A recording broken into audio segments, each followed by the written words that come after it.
านพ่อแม่พี่น้องทั้งบ้านที่เคารพรักแพงทุกท่านขน้อยดร.คำพานศิรวงศ์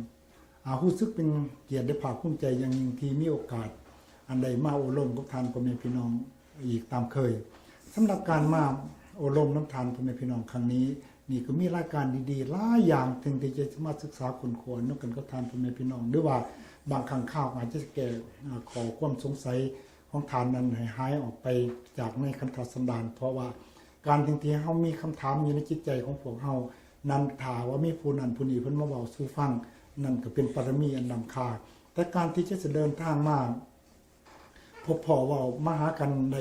อย่างเต็มเม็ดเต็มหน่วยเท่านั้นก็บ่เป็นของง่ายพี่น้องแต่ว่าอย่างไรก็ตามเพิ่นว่าบ่นี้ความบากบั่นพยายามสำหรับขน้อยได้มีโอกาสมาสนทนากันกับทานพ่อแม่พี่น้องหรือพ่อทานพ่อแม่พี่น้องก็ได้ญาติเวลามีคุณค่าของตนเองอันนี้มาในการที่จะนำมาเสนอให้ทานพ่อแม่พี่น้องนั่นได้รู้ได้เข้าใจในขอความสงสัยถึงที่ว่ามีหรือว่าผู้ที่ว่าฮู้แจ้งเห็นจริงแล้วนั่นก็เป็นการประรับความหูตื่นก็จะสิแม่นมาเว้าในเรื่องฮีต12เพราะว่ามีหลายทานจริงที่ว่าโทรศัพท์เข้ามาในเวลาผ่านมานั้นหันบอกว่าตนเองเหมือนเป็นคนลาวแต่บ่ฮู้ถามว่าฮีต12นี่แม่นหยังเฮาก็เคยเว้ากันเรื่อยๆแต่ว่าบ่ฮู้จักบอกว่าฮีต12นี่เป็นหยังเพิ่นพาเฮ็ดก็เฮ็ดดังนั้นเพื่อเป็นการใช้เวลาขน้อยก็ได้เสื้อเชิญบุคคลสำคัญท่านหนึ่งที่อยู่รัฐคอนเนตทิคัตท่านนี้นั้นเพิ่นก็เป็นอยู่ที่บ้านเฮาเพิ่นก็ได้เรียนหมอแต่ว่าเพิ่นมีการค้นคว้าทั้งเรื่องประเพณีวัฒนธรรมนี่หลายๆแล้วเพื่อเป็นการใช้เวลานั้นขน้อยก็อยากจะขอแนะนำพ่อแม่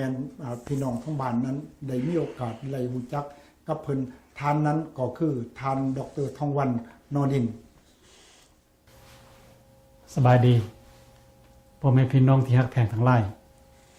ผู้ข้าชื่อว่าดร.ทองวันนอดินสบายดีแล้วสบายดีมื้อนี้เนี่ยรู้สึกปราบปิติยินดีปราบปลื้มปิติยินดีอย่างยิ่งถึงที่ว่ามีโอกาสได้มาพบปะกันอีกตามเคยอันเดียวการที่มามื้อนี้นี่นั้นคิดว่ามีเรื่อง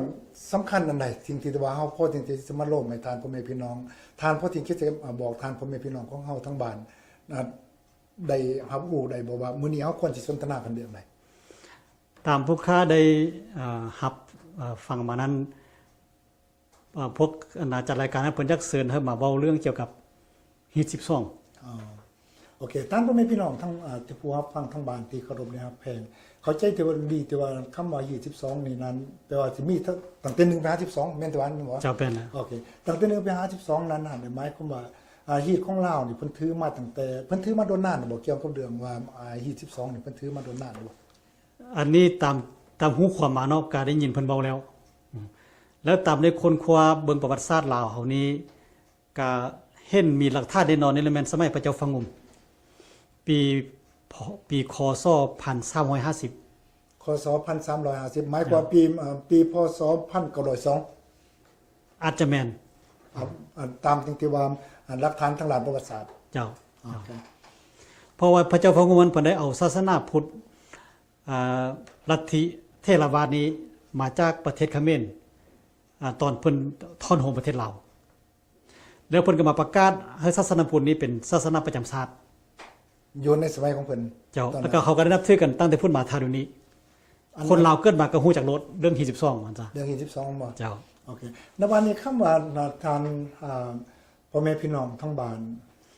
ที่เคารพตื่มอีกอันนี้นี่เพื่อเป็นการที่ผู้ที่มีความรู้แล้วก็อยากจะให้มีโอกาสได้ฟังอีกเพื่อว่ากันความลืมแม่นว่าแม่นบ่เนาะผู้ที่ว่าบ่ท่านมีโอกาสรู้จักกันแจ่มๆก็ถือโอกาสอันนี้ได้ยินได้ฟังนี่ก็สิได้ความรู้นั่นตื่นเพิ่นว่าสุสังในประเทศเป็นหยังแม่นบ่เนาะเพิ่นบอกว่าฟังด้วยดี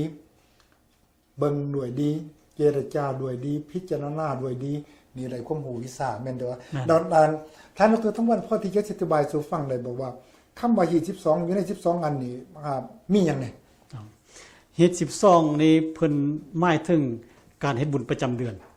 เฮ็ดบุญประจำเดือนใน12เดือนแม่นบ่เจ้าเพราะว่าปีนึงมันมี12เดือนแล้ววันพระพุทธเฮานี้ก็เลยมาจัดให้มีการเฮ็ดบุญประจำเดือนขึ้นเดือน1เดือน2เดือน3ไปจนฮอดเดือน12 จนถึงเดือน12 เจ้า แสดงถึงคำว่าโอเค เพื่อว่ามาฮอดตอนนี้นี่นั่นท่านผู้ฟังทั้งบ้านที่เคารพเดี๋ยวอยากจะให้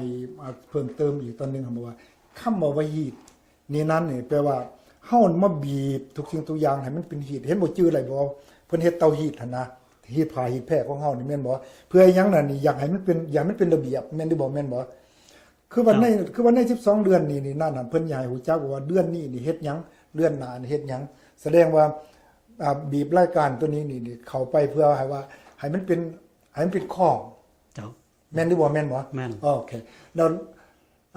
ราก็ได้ผู้ข่าวอยากจะถามทานดร.ทองวันได้บอกว่าโอเคสิเริ่มจากเดือนใดเฉพาะจริงๆที่ว่าในเดือนปฏิทินของเรานี่เพิ่นบอกว่าเดือนที่12นี่